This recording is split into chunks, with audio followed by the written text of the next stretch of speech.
Hoje eu quero encerrar essa série com você. E eu quero falar com você sobre o fundamento da unidade da igreja. A palavra de Deus como fundamento para uma igreja unida. E para isso eu quero te convidar a abrir a sua Bíblia em Atos dos Apóstolos, depois dos Evangelhos, Mateus, Marcos, Lucas, João. Você vai abrir a sua Bíblia em Atos capítulo 2. Se você vê que tem alguém do seu lado que não tem Bíblia, senta perto dele para ele acompanhar o texto com você.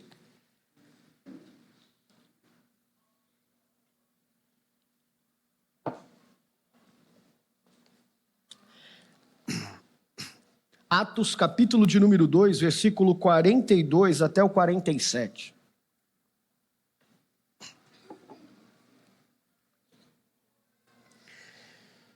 Diz assim o texto, acompanhe comigo, fica com a sua Bíblia aberta. Eles se dedicavam ao ensino dos apóstolos, à comunhão, ao partir do pão e às orações. Todos eles estavam cheios de temor, e muitas maravilhas e sinais eram feitos pelos apóstolos. Os que criam, eles mantinham-se unidos, e eles tinham tudo em comum. Vendendo suas propriedades e bens, eles distribuíam a cada um conforme a sua necessidade.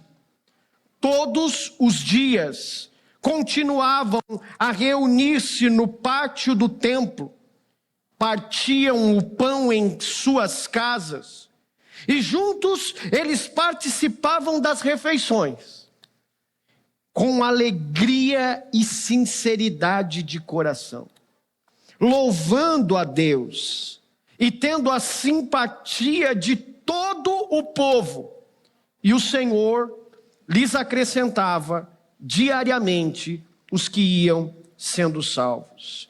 E essa é a palavra de Deus. Curve a sua cabeça, eu quero orar com você. Deus bendito, é no nome do teu Filho, o Verbo encarnado, a palavra viva e eficaz, aquele a quem nós devotamos toda a nossa adoração. Fala conosco esta manhã, nos ajuda a compreendermos que somente a Tua palavra é o vínculo de unidade e de paz.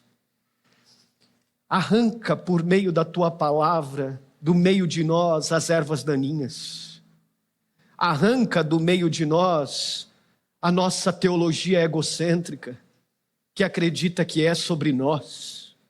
Faz-nos nos submeter ao Evangelho da cruz, porque cremos nele e nos submetemos a ele. É assim que oramos, no nome do teu Filho Jesus. Amém. Quando a gente olha para o nosso tempo, o século 21, a pergunta que a gente se faz no meio de uma sociedade tão plural, tão diversificada, e como eu já disse para vocês, em que a verdade ela é tão relativizada e que não há uma verdade absoluta, como falamos no primeiro domingo aqui, qual é a unidade que realmente essas pessoas acreditam? Porque elas acreditam em uma unidade. A gente vê alguns grupos unidos, lutando por causas, levantando bandeiras, fazendo movimentos, agora na política, por exemplo, segundo turno, defendendo os seus candidatos. A gente vê uma certa unidade nesse mundo tão plural que a gente enxerga no nosso tempo. Tantas vozes, tantas filosofias, tantas verdades. Mas ao mesmo tempo, embora esse mundo seja tão dividido, ecoe tantas coisas, tanta pluralidade, a gente vê uma certa unidade no meio dessa pluralidade. A pergunta que fica é: qual é a unidade que de fato eles estão se convencendo que existe? O que realmente significa para essas pessoas unidade? De que unidade elas estão falando? Onde está fundamentada a unidade dessas pessoas? E para nós cristãos, para a igreja de Jesus Cristo, o que é unidade para nós? Se eu perguntasse para você o teu conceito de unidade, o que você entende por unidade? Aonde você ia buscar na tua ideia uma resposta para me dar sobre o que é unidade? Talvez você ia olhar lá para a sua família e você ia ver que, puxa vida, Jefferson, na última eleição, eu achava que a minha família era unida, mas o grupo de WhatsApp virou uma guerra. Teve familiares que até saiu do grupo de WhatsApp e nunca mais voltou. Tem parentes que nem se falam mais. O que de fato para nós é unidade?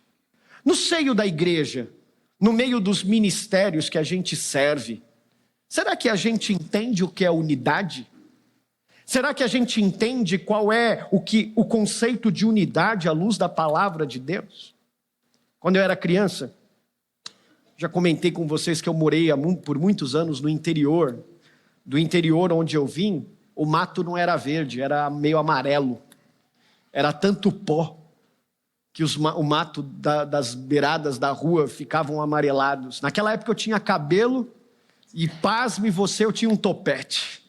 Uma coisa maravilhosa, usava um gel, aqueles coloridos, deixava um topetão. Eu tinha que ficar uns bons passos do ponto de ônibus, porque quando o ônibus passava ele trazia uma nuvem de pó e aquilo grudava no cabelo. Era uma coisa maravilhosa. E eu abusava do gel com vontade, sabe, irmãos? Gastava com vontade. Um belo dia eu estava com meu pai andando por as ruas ali do interior, de carro com ele, e nós avistamos um monte de preá. Não sei se você sabe o que é isso. É aqueles que aqui na cidade urbana vocês chamam de hamster. O jeito bonito de falar na cidade é hamster. Vocês criam eles, né, em gaiolinhas, fofinhos, hamsters. Ficam rodando naquelas rodinhas, né? Eu não sei para onde eles vão, mas ficam ali. E a gente viu uma nuvem de preá. Um monte, mas um monte. Eram tantos. E aí, eram tantos que a gente conseguiu se aproximar deles. E eu, criança, peguei um daqueles preazinhos do mato, peguei o coraçãozinho do bichinho desesperado, e aqueles outros assustados fugiram para o meio do mato, assim. E eu todo feliz, me achando, estou com o meu preazinho, meu hamster, vou colocar na minha gaiolinha, vamos embora, pai. Entrei dentro do carro e a gente está indo embora. E de repente meu pai, eu estava no banco de trás, ele fala assim para mim: filho, eu acho que você vai ter que devolver o preá. Eu falei: não, por quê? Dá uma olhadinha para trás. Todos aqueles preás que tinham fugido para o meio do mato, se assustaram com a gente, porque quando eu peguei aquele preazinho, eles estavam na estrada correndo atrás do carro, eles voltaram atrás do carro correndo, desesperados. Meu pai parou o carro, falou: vamos descer, vamos devolver. Quando a gente parou o carro, a gente desceu, eles pararam também. Vamos ver o que vai acontecer aqui, né? Se esse endemoniado vai vir querer pegar mais algum preá aqui no meio de nós.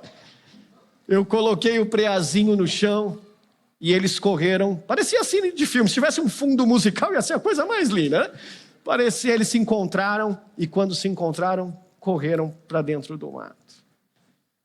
Será que a gente é capaz de fazer isso pelas pessoas?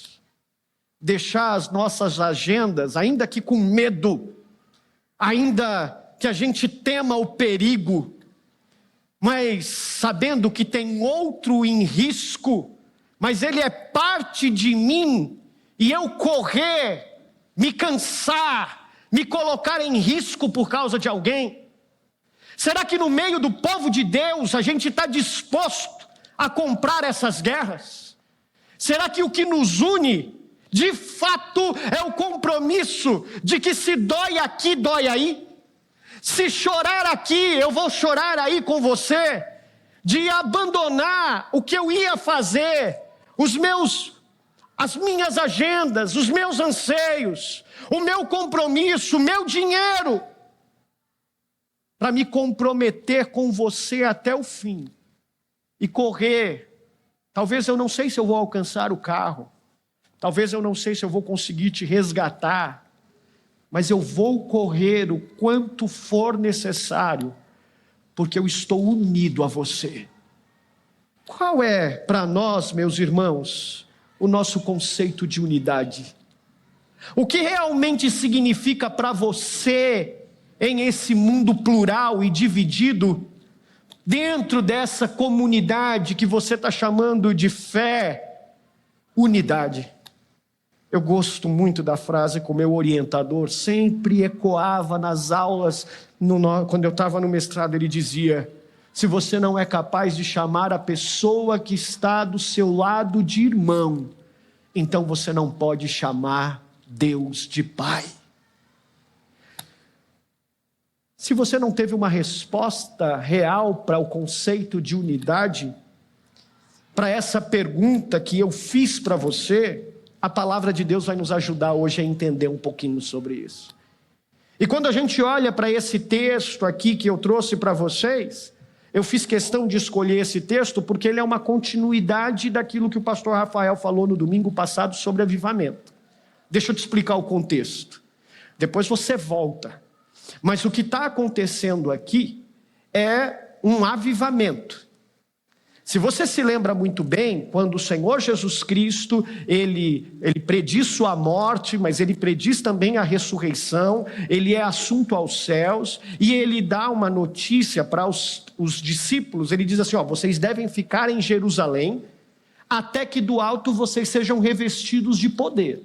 Lembram-se disso? E isso vai acontecer aqui no capítulo 2 de Atos dos Apóstolos, o chamado dia de Pentecostes.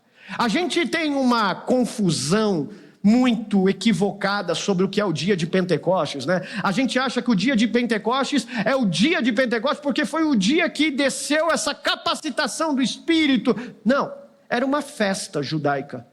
Essa festa judaica acontecia, e quando essa festa acontecia, como outras festas que o Senhor Deus estabeleceu no calendário para o seu povo comemorar, essa era uma delas, a festa de Pentecostes. Nessa festa rememorava-se aquilo que o Senhor fez lá quando libertou o povo do Egito. Então vinha judeus de todos os lugares, dispersos quando a Babilônia invadiu o povo de Deus e destruiu tudo, quando a Pérsia fez isso, quando os assírios fizeram isso, e o povo se dispersou. O povo fugiu para não morrer. Então esses judeus, eles se reuniam de todos os cantos, de todos os lugares. Eles vinham para Jerusalém, onde o templo estava, que Salomão construiu, reconstruiu o templo, e eles se reuniam ali para comemorar juntos a festa de Pentecostes. E é nessa festa, nesse dia de Pentecostes, que ocorre ali no começo do capítulo 2, essa capacitação do Espírito. Os discípulos são sobrenaturalmente capacitados. Agora que Cristo subiu aos céus, ele dá uma ordem para que os seus discípulos continuem levando a mensagem das boas novas, a notícia do que o Deus homem encarnado veio ao mundo para salvar pobres pecadores. Só que para isso, agora vocês precisam de uma capacitação do Espírito. Vocês farão isso, farão aquilo, farão muito mais do que eu fiz, porque vocês serão capacitados. Isso aconteceu lá, quando aqueles homens estavam reunidos. Essa é a capacitação do Espírito que eles receberam. Eles falaram em outras línguas para que esses outros judeus que estavam dispersos em outros lugares e que já não mais falavam o seu idioma natural, pudessem entender na sua língua agora. Se você ler o texto, você vai ver que eles falavam assim: eu estou entendendo o que eles estão falando, porque eles estavam ouvindo cada um no seu próprio idioma. Então eles recebem uma capacitação para falar em outros idiomas, para que os outros que estavam ali de outros lugares pudessem entender o que eles estavam falando sobre as boas novas do Evangelho. E aí acontece um movimento maravilhoso, meus irmãos. Logo depois dessa capacitação, o Pedrão, o apóstolo Pedro vai pregar o evangelho. E quando ele prega a palavra de Deus, dá uma olhadinha no versículo de número 41. Depois da sua pregação, depois de que o Pedro, ousado, aquele que cortou a orelha do soldado, aquele que quis abandonar tudo, aquele que negou Jesus 3 vezes, esse homem agora, redimido, capacitado pelo Espírito, ele abre a boca para pegar a palavra de Deus, e essa palavra, olha o impacto que ela é capaz de produzir na vida das pessoas. Os que aceitaram a mensagem, veja, ele acabou de pregar, a mensagem que foi pregada, eles foram batizados. Imagina um batismo, irmão, que Pedro está fazendo aqui, olha a continuidade do versículo, tenta visualizar a cena. E naquele dia, houve um acréscimo a cerca de 3.000 pessoas. Quando Pedro termina de pregar, houve um acréscimo naqueles que já seguiam o Senhor, de 3.000 pessoas que se converteram porque ouviram a palavra de Deus. Pensa num batismo grande, 3.000 pessoas se batizando. Isso é avivamento, irmãos. É um encontro com a palavra que nos move de tal forma que a gente quer dar testemunho público da nossa fé e mostrar para o mundo. Eu não quero nem voltar para minha cidade, eu não quero nem voltar para casa, eu quero mostrar para o mundo que agora eu sou uma nova criatura em Cristo Jesus. 3.000 pessoas foram batizadas. Agora, pensa nessa igreja grande agora. Uma igreja que era pequenininha, a igreja primitiva dos apóstolos, aqueles seguidores de Jesus, uma comunidade pequena. Agora chegou 3.000 pessoas. O presidente ia falar assim, agora, como é que a gente faz? Não cabe todo mundo aqui. Fazer 10 cultos, não dá. Imagina os apóstolos, como vamos administrar tudo isso? Como é que a gente administra as agendas de tanta gente? Sem dizer que essas pessoas vieram de outras cidades para cá, o seu trabalho está lá e a sua renda aqui vai acabar, o dinheiro da viagem, sabe? Você programa 7 dias, mas aí acontece o imprevisto e você não tem mais reserva. E como é que você faz agora? As necessidades viriam. É a palavra de Deus que vai nos fazer manter-se firmes, unidos e cuidar uns dos outros quando a gente precisa. Olha então como isso acontece. Versículo de número 42, a primeira verdade que você precisa sair daqui hoje compreendendo, é que essa igreja com mais de 3.000 pessoas, cheias de dificuldades que vão aparecer no meio do caminho, ela entende que a palavra de Deus, ela é o fundamento da unidade. E não há outro fundamento, apenas a palavra de Deus. Olha o versículo de número 42. Eles quem, Jefferson? Eles se dedicavam, os 3.000, os mais de 3.000, esses que acabaram de se converter, esses homens se dedicavam. E aí eu quero gastar um tempo com você te explicando essa palavra aqui. Essa palavra dedicar dá a impressão de que a gente está sendo muito, fazendo o nosso trabalho com perfeição. Mas quando, talvez na sua tradução tenha uma palavra melhor para ela, mas quando a gente olha para a expressão grega, essa palavra tem a ver com trabalho suado, tem a ver com esforço. Talvez na sua tradução tenha a ver com perseverança. Ou seja, o que Lucas está dizendo para nós aqui, quando ele narra isso daqui, é que esses 3.000, eles estavam dedicados, sem dúvida alguma, mas isso era um esforço para eles. Não era facinho, não era unidade sorridente, alegre, feliz, todo mundo com céu cor-de-rosa, todo mundo alegre, todo mundo rindo, brincando, brilhoso, não. Era labuta, envolvia esforço, envolvia uma dedicação que suava. Eu precisava perseverar todos os dias, Agora, perseverar no quê? Dá uma olhada na continuidade do versículo. Eu precisava perseverar no ensino dos apóstolos, ou na sua tradução vai estar na doutrina dos apóstolos. A primeira coisa então que você precisa entender, que por doutrina dos apóstolos, por ensino dos apóstolos, é que esses homens, os apóstolos, aqueles que andaram com Jesus, eram as testemunhas vivas do ministério de Jesus Cristo. Eram aqueles que andaram com ele, viram tudo aquilo que aconteceu no seu ministério, seu ensino, e agora receberam a incumbência de Jesus de serem aqueles mestres que vão continuar ensinando as pessoas. Eles andaram com a palavra encarnada, agora eles vão de forma oral continuar ensinando aqueles homens. 3.000 pessoas se converteram. Como é que a gente vive agora de maneira cristã? Como é que a gente anda em comunidade? O que é ser crente? O que isso implica na minha vida? Como eu trato a minha esposa? Como eu trato os meus filhos? O que muda na minha vida? Eu tenho que adorar a César? Eu não tenho que adorar a César mais? Eu tenho que queimar incenso? Como é que isso muda a minha vida? Então os apóstolos estavam ensinando essas pessoas. O que o texto está dizendo é que esses 3.000 homens, eles estavam perseverando em ficar aos pés dos apóstolos para aprender desses homens o ensino da palavra de Deus, porque eles entendiam que somente através da palavra de Deus eles poderiam aprender como a vida deles poderia ser transformada. Fundamento para a vida. Não existe outro. Agora, continua o versículo, meu irmão. Eles se voltavam para os apóstolos a fim de encontrar fundamento para a vida, mas não só isso. Olha o que diz o texto. Lucas vai nos dizer que não só se dedicavam ao ensino dos apóstolos para aprender, mas também para a comunhão. Porque, meu irmão, vamos combinar uma coisa? Não é fácil conviver junto, não é?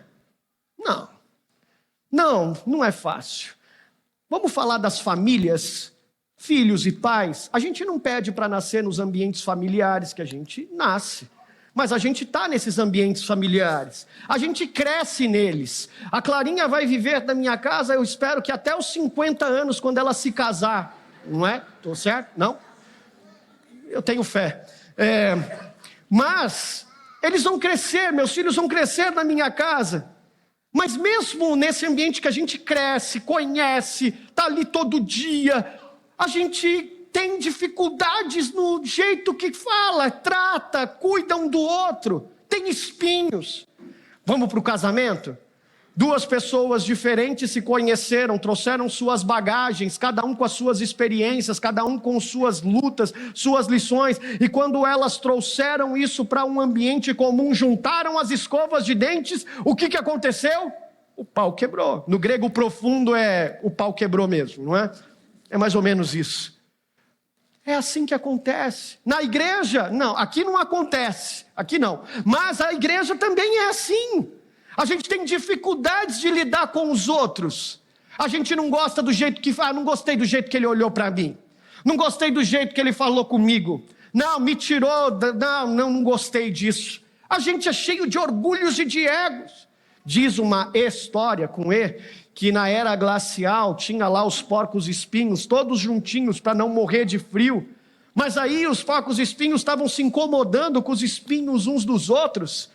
E aí falou, não, você está me machucando, e vai para lá, e vem para cá, e vai para lá. Decidiram se separar. E quando decidiram se separar sozinhos, eles descobriram que não eram capazes de suportar o frio, e morriam. E aí perceberam que era melhor suportar os espinhos uns dos outros, apesar de doer, do que ficar sozinho e morrer de frio.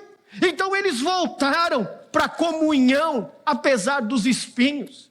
Então o que Lucas está dizendo para a gente, é que a palavra de Deus é o alicerce da igreja, e ela é a fonte da verdadeira unidade, porque diante de nós aqui do seu lado, tem um monte de pecador, E a boa notícia para você é que não vai melhorar, às vezes vai piorar. Esse pecador que você casou vai te ferir. Você disse sim para um pecador e ele vai te ferir. Você se relaciona com pecadores no ambiente da comunidade. Essa igreja vai te ferir. Esse pastor corre o risco de em algum momento eu te machucar. Isso é vida real, não vida ideal, meu irmão.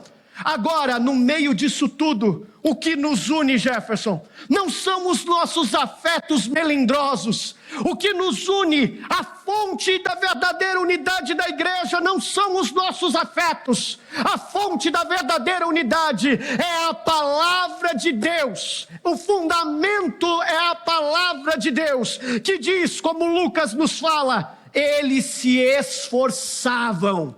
Eles perseveravam, não tinha mimimi, eles insistiam aos pés dos apóstolos para aprender da palavra e para viver em comunhão uns com os outros. Será que a gente vive assim, se esforçando para ter comunhão com a pessoa que nos fere? A doutrina é o fundamento, o ensino da Escritura é o ponto de partida. A verdade central é o que nos une uns aos outros e não os nossos afetos corrompidos. Se a sua régua de medida para saber se você fala ou não com seu parente, se você volta ou não para o grupo de WhatsApp, se você perdoa ou não a sua família, se você perdoa ou não o seu parente, o seu irmão da igreja, são os seus afetos. Me perdoa te constranger, mas você está totalmente equivocado, meu irmão. Mas é meu papel te instruir à luz da palavra de Deus.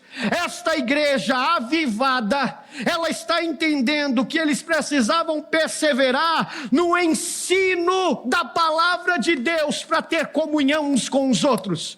E à luz da palavra de Deus, meu irmão, você é um pecador salvo pela graça de Deus. E como Cristo te perdoou e te uniu a Deus de novo, você precisa perdoar as pessoas e se unir a elas novamente. Não significa ser a mesma coisa que era, não. Mas significa estender a destra da comunhão, dizendo para aquele irmão que há um lugar na mesa, como nós cantamos aqui.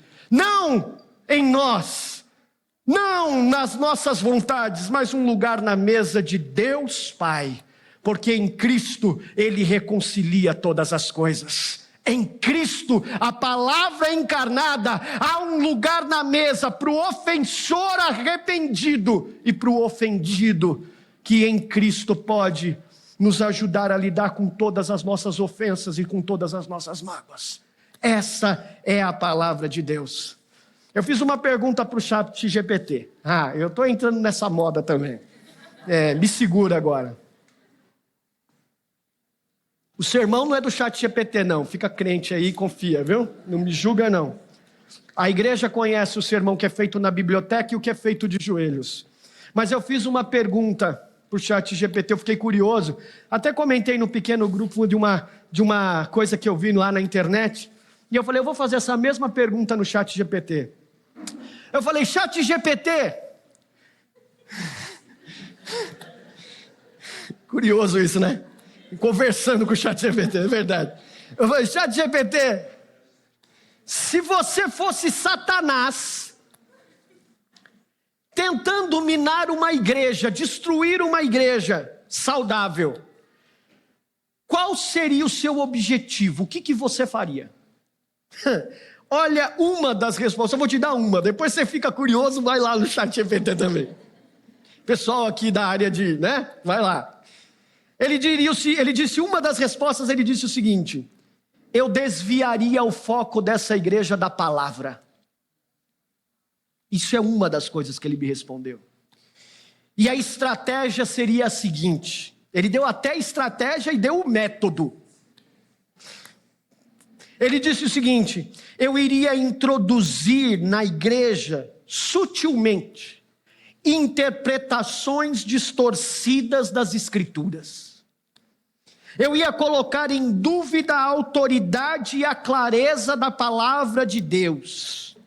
eu ia incentivar ideias novas, mundo plural, ou relevantes para o nosso tempo, que iam enfraquecer a centralidade da palavra de Deus. Como isso pode afetar a unidade da igreja, Jefferson? Como a estratégia de Satanás, desviando o foco da palavra, dessa palavra que é o fundamento da unidade, pode afetar essa unidade? Sem uma âncora clara, e essa âncora não sou eu, não é a Batista Urbana, não é uma igreja de tradição reformada, mas é a palavra de Deus. A igreja perde a sua identidade, perde o seu senso de missão, perde o seu senso de unidade e abre o espaço para uma prática de fé confusa e dividida. Uma igreja rachada, uma igreja dividida, o Senhor Jesus não habita no meio dela. Pode chamar de qualquer coisa, pode chamar o ajuntamento de clube, pode chamar o ajuntamento de reunião, mas não de igreja. Olha para as cartas do Apocalipse que Jesus manda João escrever. E veja em que em algumas igrejas como a relação de Jesus com ela está acontecendo. Ele vai tratar, porque é povo dele. Mas em algumas ele está do lado de fora. Em uma, aliás, ele está do lado de fora. Eu não estou aí com vocês, não. Sabe por quê? A gente pode ter um conceito de unidade, mas o nosso conceito não tem nada a ver com aquilo que a palavra de Deus nos diz. Como povo de Deus, o que é ser unido uns aos outros? O fundamento não são seus afetos. O fundamento é a palavra de Deus. Mas tem uma segunda verdade, irmão, eu preciso correr. Segunda verdade está na continuidade desse versículo de número 42, na parte B. Olha o que o Lucas vai dizer para nós. Ele vai dizer o seguinte: eles se dedicavam ao ensino dos apóstolos e à comunhão, e ao partir do pão e as orações. Ao partir do pão e as orações traz mais dois elementos: ao ensino dos apóstolos, à comunhão, ao partir do pão e as orações. 4 elementos aqui. A palavra de Deus promove uma unidade da igreja em adoração. Esses dois últimos elementos apontam para a gente que a gente está aqui diante de um culto. É isso. Palavra, comunhão dos santos, partir do pão. Ah, mas esse partir do pão não é em casa. Não, você vai ver mais para frente que tem um outro partir do pão que é em casa. A expressão grega aqui está falando de ceia, de sacramento. Eles estão participando do corpo de Cristo. Partir do pão e as orações, aquilo que a gente fez ontem aqui. Se você faltou, inclusive, no Fortificados ontem, você perdeu um chaveiro, um mimo, só entendedores entenderão. Você perdeu um chaveiro muito legal, e você perdeu, irmãos, a oportunidade de compartilhar uns com os outros e orar uns com os outros. Vai ter ano que vem, você é meu convidado para estar aqui. Fecha parênteses. Mas eles oram uns com os outros. O nome disso, de partilhar o pão sacramental e de orar juntos uns com os outros, é a adoração. É a comunhão, é o partir do pão e a oração em volta da palavra de Deus. Isso é a adoração. O que Lucas está dizendo para a gente é que essa unidade que deriva da palavra, que é demonstrada pelos crentes durante o culto, na igreja visível, é uma expressão de adoração. Mas será que a nossa adoração no culto de fato é unida? Ai, meu irmão, acho que não. Deixa eu te dizer uma coisa. O Instituto Barna, eu falei para vocês lá no início, no primeiro sermão, você vai lá nas redes sociais, você vai encontrar isso. O Instituto Barna, em 2022, ele fez uma pesquisa sobre a unidade da igreja.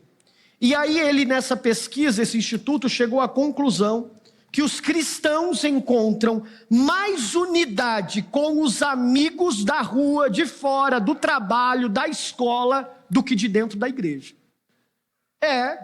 Pasme você ou não. O Barna chegou à conclusão que os cristãos encontram mais unidade com os de fora do que com os da igreja. Olha só a pesquisa. Cerca de 3 em cada 5 cristãos relataram que vivenciam a unidade com mais frequência com suas amizades externas à igreja. 3 em cada 5. Eles encontram mais unidade, mais harmonia, e essa foi a palavra que o Barna usou para definir unidade. Mais harmonia com aqueles que estão fora do que com aqueles que estão dentro. Por que, meu irmão, a gente acredita que há mais unidade nos ambientes não religiosos do que entre o povo de Deus, o povo da aliança? Porque a gente se sente mais seguro com aqueles que estão lá fora de compartilhar nossos medos, nossas angústias, nossas lutas, dividir com eles os nossos problemas, o problema no casamento, o problema com os filhos, do que dividir com os que são de dentro da nossa comunidade de fé. Ah, Jefferson, eu já fui muito ferido. Eu confiei na igreja. Eu confiei em pastores, eu confiei em líderes, eu confiei em pessoas de dentro da igreja, eles ouviram as coisas que eu compartilhei e de repente todo mundo na igreja estava sabendo, minha vida virou um livro público. Eu reconheço, irmãos, igrejas podem ser ferramentas mal utilizadas, mecanismos mal utilizados que nos machucam. E é por isso que tem um monte de desigrejados hoje. Porque o fundamento da unidade não era a palavra de Deus. E o fundamento da unidade, quando não é a palavra de Deus, mas é qualquer coisa, o que você vai encontrar são rupturas na aliança do povo de Deus. Quando a aliança do povo de Deus é interferida com qualquer outra coisa, esses fundamentos são rompidos. Pensa num casamento. Existem nessa aliança que eu e Thaís vamos fazer agora, não vou falar o dia, vamos seguir, brincadeira, irmãos, dia 30, novembro, irmãos, estou brincando, mas eu e Thaís comemoramos 10 anos de casamento, 10 anos que ela está me suportando, perseverando, e eu não sou fácil, eu já falei isso para vocês, ela é guerreira. Mas nessa aliança que nós estamos juntos, muitas coisas, tem irmãos aqui, Paulo tem muitos anos, Valdir muitos anos, tem irmãos aqui com muito mais anos, Marcos, muito mais anos. Mas nesses anos de casamento, quantas coisas tentaram entrar para violar essa aliança e rompê-la? Quando o fundamento da aliança não é aquilo que de fato deve nos sustentar, quando o fundamento da aliança é qualquer outra coisa que entra no meio de nós, é aquilo que Agostinho diz sobre o pecado, corrompe as estruturas. E quando corrompe as estruturas, irmãos, só a graça de Deus pode revitalizar, pode redimir todas as coisas. Então eu entendo que você pode estar ferido, porque você confiou em pessoas e pessoas te machucaram e te feriram. Mas essa não é a realidade, ou não deveria ser a realidade do povo de Deus, da unidade, da adoração, do povo da aliança. Essa não é a regra, essa deveria ser a exceção. Então deixa eu te mostrar qual é a regra.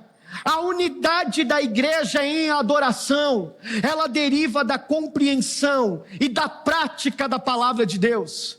Ao partir o pão, ao orar, os crentes são lembrados da obra de Cristo na cruz, conforme ela foi ensinada pelos apóstolos, conforme ela foi ensinada nas Escrituras. E quando nós somos lembrados que a carne foi rasgada, que o sangue foi vertido, quando nós oramos uns pelos outros, nós lembramos, meus irmãos, que nós não estamos sozinhos, porque Deus veio até nós, e nessa caminhada ordinária, tem irmãos do nosso lado, dividindo a caminhada, dizendo para nós, segura na minha mão, porque você não está sozinho. Eu vou correr atrás desse carro. Eu não sei se eu vou conseguir te alcançar, mas eu estou junto com você até o fim, meu irmão. Você não está sozinho.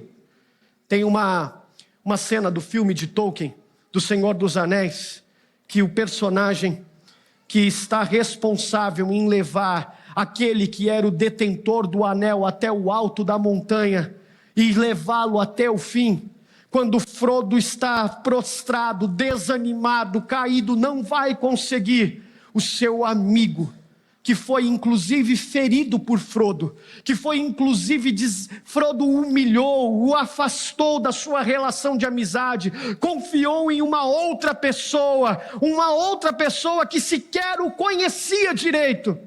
Esse amigo disse: Senhor Frodo, eu estou com você. Pegou ele no colo e falou: eu vou com você até o final. Eu estou cansado, eu não tenho forças, mas esse desafio não é meu. Eu vou ajudar você a cumprir a tua missão. Sabe qual é a verdadeira riqueza do reino de Deus na unidade da igreja? É que Deus está me capacitando por seu Espírito para formar Cristo em você, meu irmão.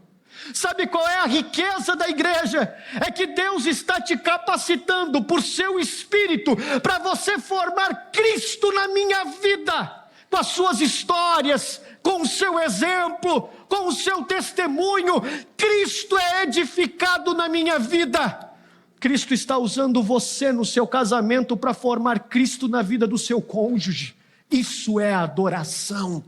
Não é para vocês disputarem guerras conjugais, mas é para que Cristo seja mais visível nele a partir de você.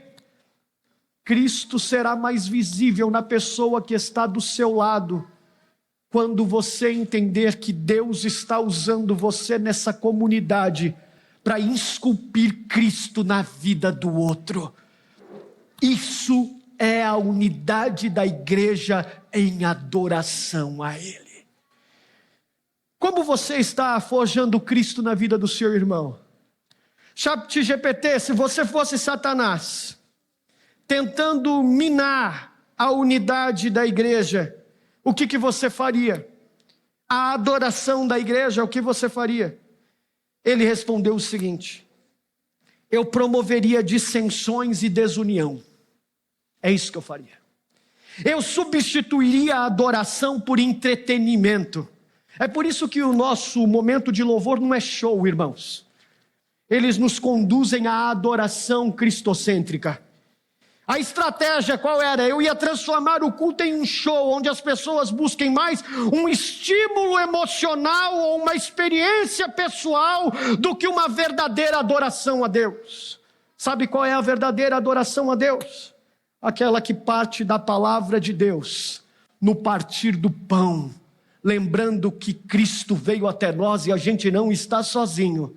É nas orações, lembrando que a gente não está sozinho, porque você está comigo.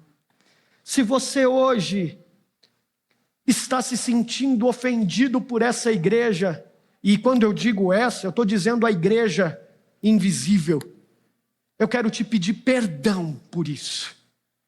Eu quero te pedir, não importa de que igreja você era, quem te feriu, eu quero te pedir perdão como um representante do Evangelho de Jesus Cristo.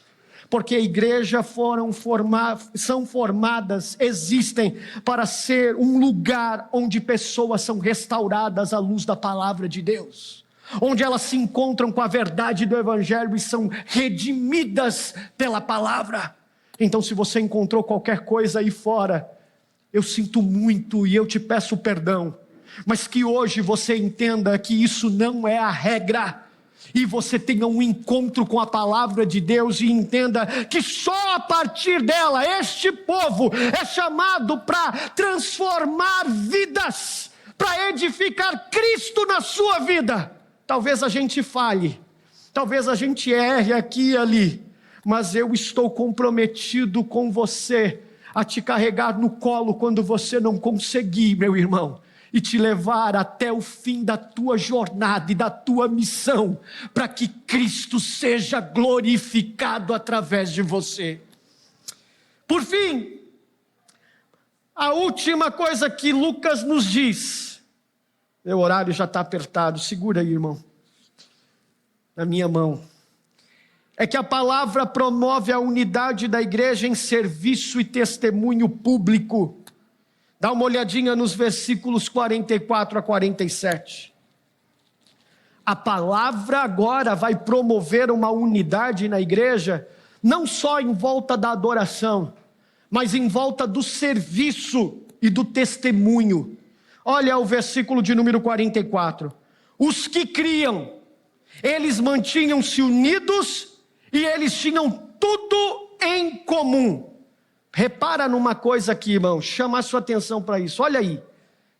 Os que criam mantinham-se unidos. A pergunta básica, quem se mantém unidos? Os que criam. O que falta na unidade é crer na palavra de Deus e se submeter a ela. Se você tem sido agente de divisão e de maledicência, é porque tem um problema na tua teologia, meu irmão. É porque tem um problema no teu coração com relação aonde você está estabelecendo a tua crença. Aqui é a primeira vez que Lucas estabelece a palavra crentes, os que criam, os crentes. Sabe em que eles creem? Lembra do versículo de número 42? Eles creem no ensino dos apóstolos, na doutrina, na palavra de Deus. Esses que creem são agentes de unidade. São agentes que pegam na mão do outro e falam, você não está sozinho. Eu estou junto com você. Agora, se você tem sido um agente de ruptura, é porque você ainda não tem um coração convertido à palavra de Deus. Desculpa te decepcionar, mas você precisa se converter hoje e ser confrontado pela palavra de Deus, porque não sou eu que estou te dizendo, é a palavra de Deus que diz que os que creem são agentes de unidade do reino de Deus. E se você não é um agente de unidade, meu irmão, é porque o seu coração está no lugar errado, seus fundamentos estão no lugar errado. E quando a gente crê, e isso promove unidade, é porque a gente se submete, a gente persevera. E olha o reflexo disso. Eles tinham tudo em comum. É isso que Lucas está dizendo? Os que criam mantinham-se unidos e tinham tudo em comum. A expressão para tinham tudo em comum, gente, tem a ver com serviço. Tinham tudo em comum, o que é, Jefferson? Usava a mesma roupa? Voluntário aqui, todo mundo igualzinho? Não. Tinham tudo em comum, tem a ver com serviço, tem a ver com eles compartilhavam todas as coisas. É a teologia do egocentrismo? Não. É a teologia do outrocentrismo. Tudo que eu tenho não é meu. Tudo que eu tenho foi Deus que me deu. E se você é membro desse corpo como eu sou membro, isso é teu também, irmão. O que Deus me deu não foi dado para que sirva os meus interesses, a minha vaidade, o meu orgulho. Sem dúvida alguma servirá às minhas necessidades, porque Deus me deu para que sirva a mim e a minha família. Mas o que Deus me deu, o que Deus deu a você, Ele deu para que você tenha tudo em comum com aqueles que estão unidos ao corpo de Cristo. Compartilhar todas as coisas, um compartilhar comunitário de tudo, do serviço, dos bens. Não era um despojamento das riquezas, não. Não era um voto franciscano. O comunismo e o socialismo usam esses versículos aqui de forma errada, para dizer, olha, tá vendo? Fez voto de pobreza, tem que dar tudo. Não, não é verdade. Se você der uma olhadinha mais para frente, a gente vai olhar isso rapidinho aqui, você vai ver que não é isso. Mas tinha a ver que nessa comunidade de mais de 3.000, tinha uns mais abastados do que outros. E quando os mais abastados observavam as necessidades daqueles irmãos que não tinham dinheiro para pagar a conta, pagar o aluguel, passando necessidade, os filhos passando dificuldade nos médicos, não dava para ver aquilo e continuar pagando uma conta de cartão de crédito cheia de restaurante caro e ficar achando que está tudo bem. Levantar a mão aqui no domingo e dizer: eu te louvo, Senhor. Você não entendeu nada, cara pálida. Isso não é o reino de Deus. Você precisa se arrepender do seu pecado. Isso não é o evangelho da cruz. Eles compartilhavam todas as coisas. Como que você diz isso, Jefferson? Continua o versículo. Versículo 45. Eles vendiam suas propriedades e bens. Você está vendo algum apóstolo dizer para eles fazerem isso? Não. Não tem nenhum apóstolo dizendo aqui, ó, vai lá, vende tudo que você tem, irmão, para dar para os pobres, não. O que está acontecendo aqui, meu irmão, é um movimento de voluntariedade e generosidade. É uma unidade sacrificial. É isso que está acontecendo. A palavra de Deus nos une de modo sacrificial. Eles vendiam tudo o que eles tinham, as suas propriedades e bens. E o que eles faziam com isso? Eles distribuíam a cada um conforme a sua necessidade. Ah, Jefferson, dá uma olhadinha lá no versículo 32 do capítulo 4. Eu vou até o fim com você, meu irmão, eu preciso te dizer isso. Está dizendo a mesma coisa que estava dito aqui. Nenhum apóstolo estava incentivando. É por isso que aqui na Urbana a gente não pede oferta, porque esse é o modelo de igreja. É fruto de generosidade e voluntariedade. Mas não havia espaço na liberdade para conveniência. Havia espaço para comprometimento uns com os outros. É isso que a gente está vendo aqui. Olha o versículo 32 do capítulo 4. Da multidão dos que creram, uma era a mente, um era o coração. Ninguém considerava unicamente sua coisa alguma que possuísse, mas eles compartilhavam tudo aquilo que eles tinham. O que é meu é teu, meu irmão. É teu. E aí olha só, o versículo de número 34. Não havia pessoas necessitadas entre eles. Não havia pessoas sofrendo entre eles. Pois os que possuíam terras ou casas, as vendiam. Eles traziam o dinheiro da venda e colocavam aos pés dos apóstolos que o distribuíam segundo as necessidades de cada um. Essa semana eu fui conversar com uma pessoa, ele disse assim, cara, está faltando R$100 para eu conseguir pagar meu aluguel. E eu disse, tem alguma coisa errada com a nossa comunidade, porque a gente não está conseguindo discernir o que é comprometimento. Nós que assinamos o pacto da membresia, mas a gente não está se comprometendo com aquilo que a gente deveria estar comprometido. Tem gente sofrendo e a igreja não pode ajudar porque a gente está se preocupando com os nossos interesses. A gente está numa página que não é a página da palavra de Deus. A gente se julga cristão, mas a gente não entendeu o que é o reino de Deus, meu irmão. Eles vendiam tudo, depositavam ao pé dos apóstolos para quê? Para a igreja ser rica? Não, para cuidar dos necessitados. A igreja avança, mas ela avança cuidando também de gente. Aí olha só que interessante. Tem um indivíduo aí, ó, um exemplo claro, José de Chipre. Ele foi lá e vendeu tudo que os seus bens que ele podia vender, colocou um campo. Não vendeu toda a sua riqueza, mas ele vendeu um campo e colocou nos pés dos apóstolos. Mas olha que interessante. No capítulo 5 mostra um paralelo. José fez isso. Um coração voluntário e generoso. Não estava pecado a dinheiro. Mas olha o capítulo 5. No meio do povo de Deus tem quem quer fazer média com o povo de Deus. Só que não engana o povo de Deus, engana o próprio Deus. Ananias e Safira falaram, não, vamos fazer igual. Vamos vender aqui essa propriedade E vamos dizer para os apóstolos que a gente vendeu por tanto. A gente vendeu por 10, mas a gente fala que vendeu por 5. E a gente chega lá e deposita no pé dos apóstolos 5. E a gente chega lá bonitão. Dá uma olhadinha no que está escrito, irmãos. Quando Ananias chega lá no pé de Pedro, versículo 3, olha para ele e fala assim: porque ninguém engana a Deus. Como você permitiu que Satanás enchesse o seu coração, Ananias, ao ponto de você mentir, não para mim, mas mentir para o Espírito Santo, e guardar para si uma parte do dinheiro que você recebeu pela propriedade?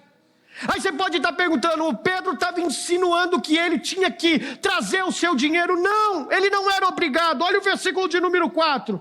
Essa propriedade não lhe pertencia. Depois de vendido, o dinheiro não estava em seu poder. O que levou você a pensar em fazer tal coisa? Porque se já era ateu, você quis enganar Deus. Você não mentiu aos homens, mas você mentiu a Deus. E aí, meu irmão, a consequência do pecado é a morte. Ananias morre. E depois Safira chega e mente. Pedro pergunta, por quanto vocês venderam? Ela poderia ter dito a verdade, mas ela mente também. No meio do povo de Deus tem gente que acha que pode definir Deus a partir das suas preferências. Não, você não pode. A unidade do corpo, ela é movida por sacrifício. E se você ainda não entendeu isso, se você acha que o teu serviço é a sua oferta, você não precisa servir essa igreja. Se você acha que a sua oferta, a igreja não precisa da sua generosidade, então você não entendeu o que é a igreja. Porque nós não queremos ser ricos. Nós não temos nem placa lá fora. Mas nós queremos cuidar de pessoas. Nós queremos cuidar no compartilhamento da vida por meio dos cultos, dos programas. Nós queremos dividir as nossas dores, nossas angústias. Mas a gente quer ter R$100 para dizer para o irmão, você não vai precisar ter dificuldade de pagar o seu aluguel, meu irmão. E Cristo está querendo contar comigo e com você para isso. Agora, essa unidade, ela é sacrificial, mas ela não é pesada. Olha o versículo em diante, 46. Ela é prazerosa e ela é sincera. 46 diz o seguinte: todos os dias, eles continuavam a reunir-se no pátio do templo, todos os dias. A gente não tem prazer de estar no meio do povo de Deus, mas a igreja primitiva tinha. A gente prefere o brother, a pizza com os amigos do trabalho, mas a igreja preferia estar junto. Todos os dias eles estavam reunidos. E o que acontecia? Eles partiam pão em suas casas, juntos, pequeno grupo, sabe? Pequeno grupo. Juntos, participavam das refeições. Desde a igreja primitiva, pequeno grupo termina em comida. Com alegria, júbilo e com sinceridade. Não tem fingimento aqui, irmão. E sabe qual é a consequência final disso? Olha o versículo de número 47. Louvando a Deus, eles tinham a simpatia de todo o povo. Qual povo? Aqueles que ainda não tinham se achegado à fé. Testemunho público. Essa igreja, irmãos, a igreja visível, precisa ser um testemunho público para eles que ainda não conhecem o Evangelho. Precisa ser uma carta viva para aqueles que não conhecem o Evangelho, para que o mundo saiba que aqui o povo da aliança não é como aqueles que estão perdidos, desunidos aí fora. Testemunho público. Todos eles tinham simpatia pelo povo de Deus. Como eu sou capaz de fazer isso, Jefferson? Em Cristo. Efésios capítulo 2 diz assim, que antes nós estávamos perdidos em nossos pecados e transgressões. Vivíamos de acordo com o príncipe desse tempo, Satanás. Mas Deus nos enviou o seu Filho para fazer uma ponte que o pecado destruiu, o abismo que o pecado abriu. Cristo é a ponte que nos liga de volta a Deus, nos reconcilia com Deus, e quando Ele nos reconcilia, o seu sacrifício nos justifica de quem nós somos. Deus não olha para nós como pecadores, agora Ele nos olha como justificados. Sabe por quê? Porque Ele não olha para mim, apesar de quem eu sou, porque Cristo me uniu novamente a Deus. E quando Ele me uniu a Deus, Ele me uniu a você, família de Deus. É por meio de Cristo, do seu sacrifício, que você não é mais um estranho para mim, e eu posso te chamar de irmão. Se você está comprometido comigo, em me ajudar a chegar no céu, meu irmão, até o dia que Cristo voltar e chamar os nossos nomes, quando Ele raiar nas nuvens dos céus, eu não sei quando será, mas eu sei que não será fácil até lá. Eu sei que eu e Thaís, talvez, às vezes a gente vai desanimar muito, mas eu quero saber que eu posso contar com você na caminhada. Puxa vida, como será jubiloso poder saber que eu tenho você para contar. Saiba que você terá um irmão aqui para poder contar comigo também. Não porque somos bons, mas porque a cruz nos une. Curve a sua cabeça, eu quero orar com você. Obrigado pela cruz que nos une. Gregos, judeus, árabes, romanos, povos de todas as línguas e nações. Obrigado porque não é sobre a cor da nossa pele. Obrigado porque não é sobre quem somos. Obrigado porque aos pés da cruz todos nós somos iguais. Pecadores, salvos pela graça, totalmente dependentes de Ti. Obrigado por essa igreja. Obrigado porque o Senhor trouxe esses irmãos hoje aqui para ouvir essa palavra. Que por Teu Espírito ela encontre um coração fértil. Que nós não sejamos obstinados, mas que o nosso coração se submeta a essa palavra que nos fere.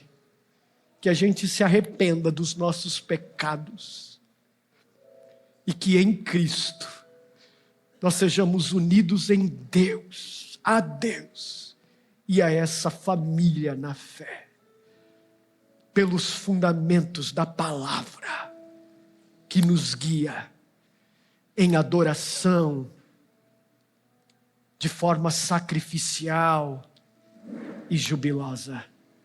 Em nome do Teu Filho Jesus. Amém.